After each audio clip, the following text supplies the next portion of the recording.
Hello, I'm Ann Gritch, and I'm delighted to welcome you to this segment of the oral history of the Diocese of San Jose. And with me is Mr. Kenneth Wang, who is a leader in our Chinese Catholic community here in the diocese. It's a very important community, one that has made a real impact on our history. So Kenneth, welcome. Thank you. Thank you for having me. I feel very honored to have this opportunity to share a little bit of story from our community. Yes. Wonderful. So the Diocese of San Jose was established in 1981. Yes. Were you in Santa Clara County then? No, I came here actually in 1985. Aha. So it's about 32 years. Okay. Yeah. Mm-hmm. So was the Chinese community here, the Catholic community here, or did you get it started? What's the history here? Yes, I was not here, but I know most of the founders in this community. Mm-hmm. Actually, I brought this book is Father Malatesta. Malatesta, who is introduced our community to the Bishop Domain. Uh-huh. So then we mentioned about our needs, and Bishop Domain very generous appointed St. Clair Church to ask us to move to St. Clair permanently. Mm-hmm. So in the November, I think the Feast of the Christ King, mm-hmm. We moved to St. Clair in 83. 83. 83. So very soon after the diocese was founded. Yes, right. You were established. Yeah. So Father Malatesta then was the first? No, actually he's working with our members to lead us Bible sharing. In that time, he tried to work on the project for China. So later we know it's a Ricci Institute mm-hmm. in USF. Yes. And in that time he stayed in the Los Gatos. Oh, yes. Just with now it's a retirement center, mm-hmm. and he leads us, our leaders, for Bible study. Mm-hmm. Then he understood our needs and introduced us to Bishop Domain. Mm-hmm. So that's how things going. Then we have the regular mass. Our first chaplain is Father Thornton. Father Thornton. Yeah, Jim Thornton. He retired from Taiwan. He was professor there, mm-hmm. and he's with us for 10 years. So. Because when Father Maria passed away, we published this special edition to memorize him. Mm-hmm. And same thing, for the Father Thornton, we did the same thing. Yeah, that's so this wonderful. is two publications we did for these two great men, mm-hmm. great priests, exactly. helping us a lot. So the community then, you came in 1985, but it had been around since 83. Still part of the very new part of the Diocese of San Jose, that excitement of being in a new... Right, yes, right. That is wonderful, that is wonderful. And you're still at St. Clair Parish? Yes, we're still here. Now just become a mission rather than community, right? Oh, now it's at the Chinese mission? Chinese mission, yeah. Bishop McGrath appointed us, want to commission us more responsibility to the evangelization mm-hmm. for the local Chinese people. So it's a mission which is probably we have better position to do that. Yes. Oh, and who knows, you might become a parish someday. Yes, if we have enough parishioners. Mm-hmm. Yeah, because Chinese it's not that many Catholic. For instance, like named Taiwan and China, probably 1%. Hong Kong probably a little bit more, mm-hmm. 3 to 5%. But still, it's pretty small. Very small. Right. So lots of people doesn't know Jesus, doesn't mm-hmm. have our religion. So that's why Bishop Hope weakened us, because in Silicon Valley there's so many Chinese people. Yes. Right? So they encourage us to work out our comfortable zone mm-hmm. to do the evangelization. Mm-hmm. So that's why I think that become a mission. That's a mission there. That is the mission. That's our mission. Yes, right. Yeah, that's true. All right. Mm-hmm. No, I was not aware of that. All mm-hmm. right. Yeah. Can you tell us some of the activities that the mission is doing? I know that Bishop McGraw was with you just a few weeks ago for Chinese New Year's. Yes. And you had a meeting, and mm-hmm. he was very much impressed, he told me, with all of the activities. So mm-hmm. maybe you could share some of those with us? Yes, I think the bishop is very, very focused on the youth. Yeah. He thinks youth are future of the church. So that's why in our community, youth, we call the YAG group, they say that. But there's different groups and different names. For instance, like American-born Chinese, the kids, second generation, mm-hmm. they have a group called the Lumen Fide. Okay. Roman Fide, I think they're Latin, I think. So they're a group like this. And there's another group is mainly from mainland China. Those people, their name is Epiphany. Epiphany. So lots of young people, they don't have a religion yet, but because of friendship. Sure. The friend, they get together, Bible sharing, those kind of. Another group is mainly from Taiwan. They came here to study graduate school and settle down with kids. They name their Cornerstone. Cornerstone. So it's three different groups in different ages. Again, we have called a watermark. Watermarks for high school kids. So help them to build up their faith in order to prepare them for the college. If you go to college, you don't have parents around, you don't have community around, you may, distract or whatever, other things. So they want to prepare themselves when they go to the college. So they always invite the young people to share Very nice. the college life, how you're going to keep your faith, how to do the networking, to encourage everybody, each other, to make sure they can be a Chinese Catholic, right? Sure. So they have their own identity and or practice their faith. So those is regarding the young people. I think that is growing, very fast, and they have a lot of energies. So we invite them to participate more actively for our mission, so they can organize a lot of activities. For instance, like me, we can gradually retire. Right. Have them, give the room for them, give the stage for them. Sure. So they can have the way they want to do, so they can invite more young people to join us. So this is a very important. Especially in Silicon Valley. Exactly. Again, we do have a Legend Mary. They provide a service to visit the sick, the other people, and we have RCIA. Every year we have more than 10 to 15 people get baptized. For the rite of election. Yes, right. Yeah. So they're still very active. They just finished a retreat last Saturday for the catechumens to have the experience of the retreat, so they can have a quiet time, so they can talk to God, to build a personal relationship. Absolutely. With God. That's so wonderful. This is something I think we continue work on that. So the Sunday Mass is very important. The Eucharist definitely will be the highlights of our religious life. So fortunately, we have Father Alberto, help us, and the Monsignor Ku is also helping us. Yes. So we're pretty lucky. Well, pretty lucky. Yeah. That is really wonderful. Tell me, are more and more people from the mainland coming? I remember before, years ago, it was mostly Taiwan. Yes. Because like me, some age like me, we came here to study. Then in that time, U.S. Better opportunity. We can looking for a job to practice what we learn. So we stay, separate our family here. But nowadays, in Asia, they also have lots of business opportunities. So some of them came here study, they went back. So there's less people from Taiwan. But again, in terms of population, the number, definitely China has a lot. So they still prefer to stay here because China may not have that many high-tech opportunities to work in mainland China. So that's why they stay here. So we get more and more people from China.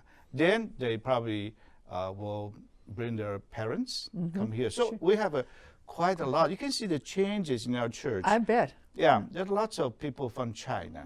And some of them, they do have faith or religion because of a few generation family reason. But most of them, they don't.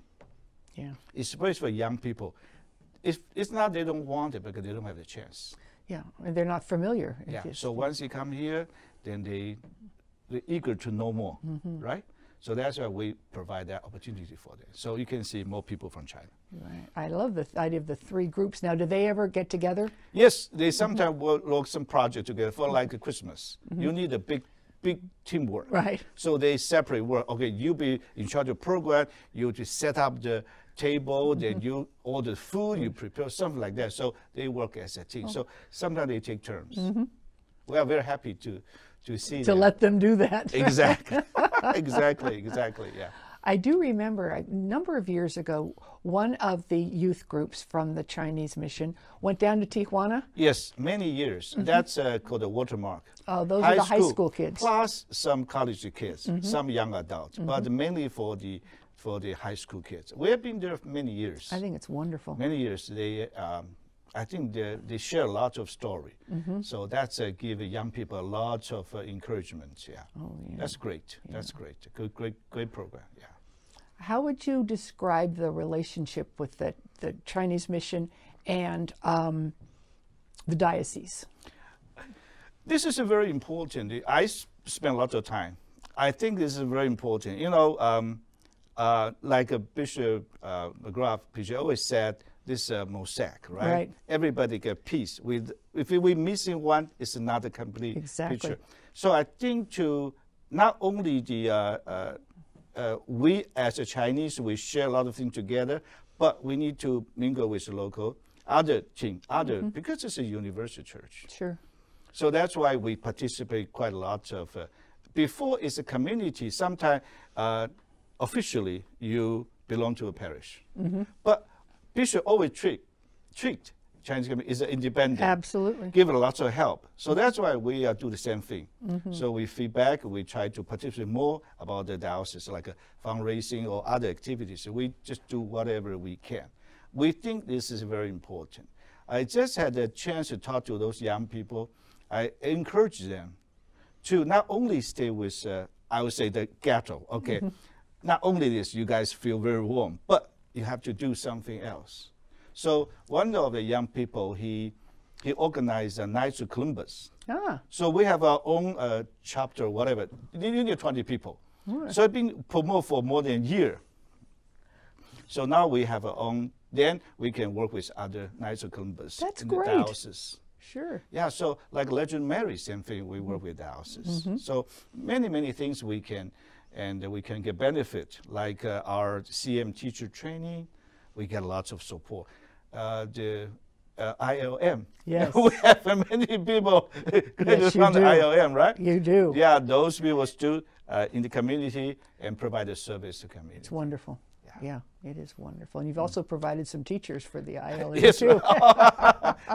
Yes. So this is, I think that we all realize we are part of the diocese, so we need to participate more. Yeah. Well, and the diocese needs you too. You know, we need to know what's going on with the Chinese community. Yes. I know I was privileged to be at the New Year celebration, and it was just very moving to be there. Yeah, we are very happy to have you here. You know, Monsignor Silis and other priests from different parishes. We feel very honored. Well, we feel very honored. We felt honored to be there. Absolutely. You know, one of the things that I'm very proud of about our diocese is that we really have made a huge contribution, I think, to the national church, to the church in the United States. Yes. That we've had people who serve on national boards, bishops' committees, and I know years ago you served, didn't you? Was it the Committee on the Laity? They call the NAC, National Advisory Council. Oh, National Advisory Council. Yeah, National Council, it's a great idea. This committee consists of the bishops, clergies, religious orders, sisters, and deacons, and plus the laities. So I think we have around 60 people from the nationwide. So we get together twice a year before USCCB's meeting. You know, bishop, they get together twice a year. Right. So they approve lots of documentation or letter they want to address to the U.S. Catholic. So we got the opportunity to read those documents first. Then there's a process. Maybe they will send some people to explain to us.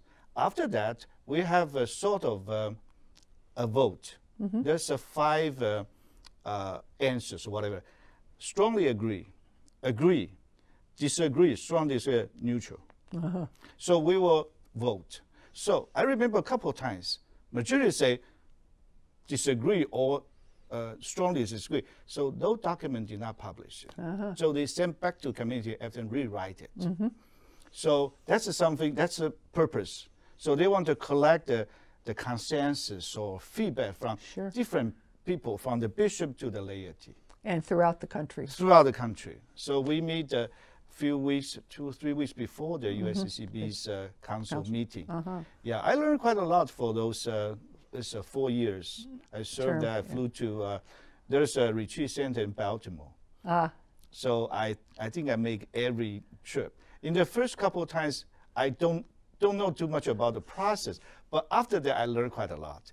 And I can share my point of view. Sure.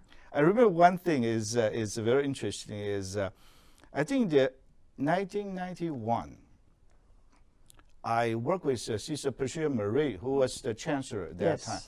We tried to establish a website for diocese. In that time, website is not that popular because I have lots of engineers. We have lots of, so I just try to find who is expert. So I find a couple. So we built the first website for the Diocese of San Jose. Yep.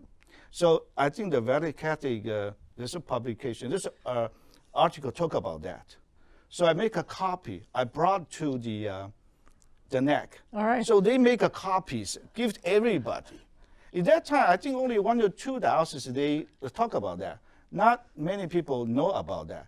But a year later, everybody has. I remember that because Sister Patricia Marie was so grateful to you. Yes.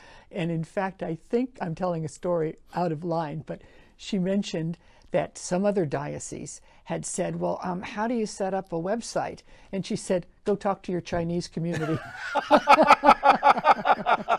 Yeah, so that's why I remember very clearly, you know, after that, then later on the next year, a lot of people came to me and said, hey, Ken, we already have our website. You know, this is good media, communication channel, you know, between dioceses and for everybody. Exactly. So that's why we are very happy. Yeah. I think we initiated the first one in DSJ. I think so, which made very good sense considering where we are. Yeah. Then after that, there are other people make it much, much better. Oh, sure. Because we just in the very beginning, just make it happen. We start small, but it was huge. I know it. Yeah, absolutely. So that's why the NAG also give me a lot of chance to learn. So I learn from other people, you know, different aspects where they're coming from. So what kinds of things do? Yeah, everything, you know. I wrote an article somewhere in our newsletter. I said, for instance, like us, we came to U.S. pretty late. You know, for 200 or 100 years, many people from Polish, Italy, you know, everywhere, they try to establish the church in U.S. So we are the latecomers. So we need to learn. Not only learn, but we need to contribute. So that's why I encourage our parishioners, you know, if you cannot serve at the national level, but the local diocese, even community. Sure. So you have to contribute, not only take everything for granted. You know, those people who came here before us, they contribute a lot. So that's why we can enjoy such a nice facility, nice church, right? It is a lovely church. Right? So that's why we need to, you know, make a contribution. But you're doing it. I mean, your wife, Jessica's done wonders with catechetical ministry. She's I mean, great. she's known in the diocese. Oh, yeah. She was not Catholic before marrying me. Yeah. So you did a little evangelization there. Yeah. And I told her, you know, later, I said, I hope my wife is a Catholic. I probably use very strong words, you know. She told me later on, I said, I did not say you have to, but she said, to me is have to. But anyway, when she got baptized, I invited my mom from Taiwan to flew here to be her godmother. I said, in the future, there's no mother-in-law or daughter-in-law issue. It's a mother and daughter issue. Because, so they get along very well for the last 30 years. That's wonderful. Yeah. That is really, but you are, the community, the mission is really making some wonderful contributions, and we're richer for it. We really are. Thank you very much. How do you see it kind of changing or evolving? We talked about the people coming from mainland China, fewer.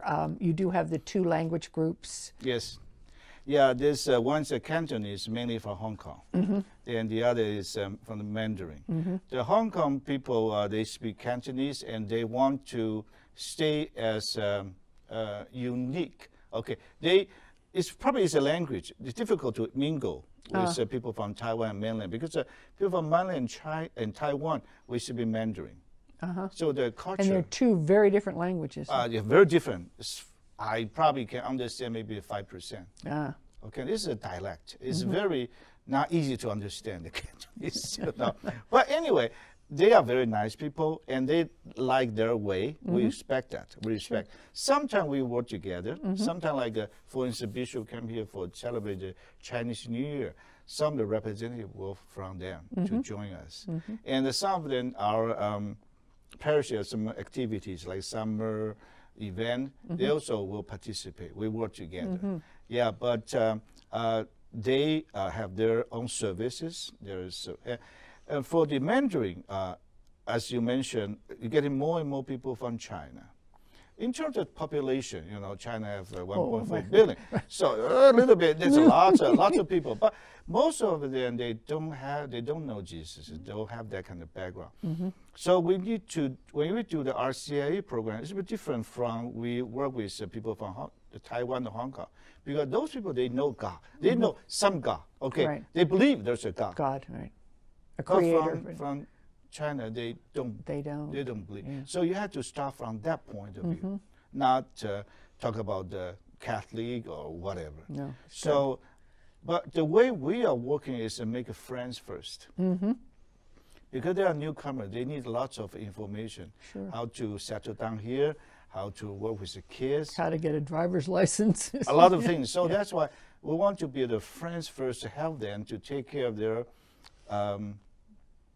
help them to settle down a little bit. And they probably will think about that and say, oh, why these people doing this? Why they did not ask for any feedback, any payback? Okay, they want to do it. Must be some reason.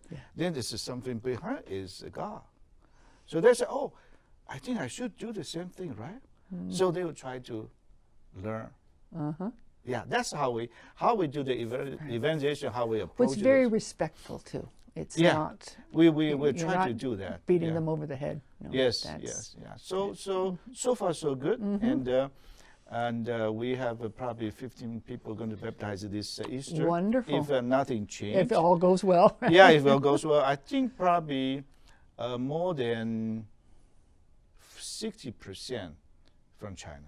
Wow. Yeah. That's a change, isn't it, Yeah, over the years? Yeah, it's a change, That's But we are very happy to see that because sure. I always mention like this kind of mission or parish, this is a transitional parish, but could be permanent. Because if there's a new immigrants, they need a language to support, to feel comfort to share their faith, and this church is meaningful for them. If like 200 years ago from Polish, they already mingle with local people, you don't see that church anymore. Right. But we still have that because there's a need. Because you're newcomers. Yeah. Sure. So I said, although it's a transitional church, but it could be permanent transition church if there's a need. I think God loves everybody, wants to take care of everybody. So this is how I position us. Yeah. I can see that, yeah. What kind of challenges are you facing as the community? People are way too busy is one thing. Yes. I think we have quite a lot of people like my age. Our kids all graduate college, okay? And we are not necessary to have to stay in this church. We can go to local church, right? So some of them already like a spin off, like a Silicon Valley spin off, okay? Spin off. They went to St. Victor, they have an Ascension Church. Those people, kids all grow up. They don't necessarily come to this church. They can go to English Mass, which is no problem for them. So you can see the church size, although we have lots of newcomers, but the total size did not change too much. The reason, lots of people, they go back to the local church. Or children grow up, go to school, and then move away. Yes. Your own children? So yes, right. It's like two sons in Los Angeles, one in Berkeley. So they hardly come home. So that's why, but they always connect with our other youth because they are good friends, okay? But not necessarily come to a Sunday Mass every Sunday. So the challenge is how we can keep some core member here still provide a service for the newcomer. Otherwise, nobody providing service to newcomers. If everybody go back to their own, and especially from China, they don't have a religions. So it must be have a balance. It must be a balance. And we also like to invite people from China, if they come live a little bit longer, help them to establish or, make themselves ready to support other people. Then things will be fine. If they do not work it out, and there should be some kind of, I think some kind of area we cannot cover. That's the challenge. That's a challenge. I see. Yeah. So from my point of view, I always encourage some of them to stay here for a while and try to help them to have them more established. Then we can slowly move on. You cannot. No. All of a sudden, you left it. Say, here you go. No, can't do that. Couldn't do it. So there's a kind of transition period. So that's a challenge. Yeah. That's a challenge. I can imagine. Yeah, that's a challenge. Yeah. Are there other Chinese Catholic communities, like in San Francisco, for example, or Yes. Oakland? San Francisco, Fremont, Oakland, San Mateo. Okay. They all have that. All right. Yeah. Do you folks connect at all? Oh or yeah. Oh yeah. We get together. See, the Fremont community was a spin-off from SACCM. Okay. San Mateo is we help them to build up the community because some of them live in the Mellow Park, San Mateo. So we help them build up. Sure. So we still talk to each other. That's another form of evangelization, what you're doing. Although it belongs to three dioceses, but doesn't matter. we lots of things that we work together. Yeah, I know most of the leaders in those two communities. That's great. Yeah, and both of our bishops have always been very supportive. Oh, very supportive, very supportive. And they feel very affection towards the Chinese community too. All our people can feel that. Yeah, all our people can feel that. That's wonderful. Yeah. So, anything else we should know? This is one thing I want to. It's my personal reflection. I think 30 years ago when I came here, people say, "Oh, American is a melting pot." So everybody mingle together, melt together, become like a good soup, or whatever. Lately, I find out. I said, I think the U.S. church is like a salad bowl. You still have tomatoes, lettuce, whatever, and you keep that way. You do not melt together. No, you're still a tomato. Yeah, then put dressing the Holy Spirit. Then make it, everybody become very good, delicious salad bowl. So that's why I say we need to have our own identity, but we also need to mingle with the local church. So it's a balance. Sure. But you cannot only stay your own ghetto, and you cannot forget your own culture, your identity. No, you can't. So that's it's another challenge, actually. I try to promote in our community, hoping young people must have a kind of balance. I would imagine, because youth across the board has its own culture. So I'm just wondering, as the younger people become acculturated, keeping them still connected, yes, I would imagine is a bit of a challenge. Yes, exactly. So this is another challenge, but when we get together sharing, sometime I will mention about that. Just remind them to think about that. There must be balance, own identity, and we are part of Universal Church. So you have to make a balance. That's right. Yeah. Well, I am very glad, and we are very glad that you're part of the salad of the Church of San Jose. See, this is the booklet we published in 1985 after the '89 earthquake. St. Clair Church to do the renovation. Then we are part of the renovation committee. Then after that, we published this one. They give a lot of history of St. Clair Church, lots of picture, old and the current one. So we make 2,000 copies to give it. Every parishioner St. Clair Church. What a gift! That's wonderful. So this is something we think is something we can feed back to the St. Clair Church. Exactly. Another book I bought is this is Father Monsignor Matthew Ku's the book. You know, when I was the chair of a community, I encouraged him to write article every month for a newsletter. And that time he hated to do it. I said, come on, when you retire, I'm going to publish a book for you. I honor my promise. So I make this. And here's, he's very proud of this book. He always share with people. You know, he met with Pope John Paul II, and he met with 3 bishops, actually. So he is so proud of that. This is the picture he always shares. Yes, He's the person who made the 3 popes. You know. I don't think there's too many people who've done that. No. So he's very happy, and we are very happy to have him. So he helped a lot, and this is him. There he is. Yeah. That's lovely. That's wonderful. Yeah. So this is for you. Yeah. Thank you. You can keep it. Yeah. Well, Ken, thank you so much for being with us. This has just been a delight to speak with you. Thank you very much. I'm very happy to have this opportunity. Grand. Thank you.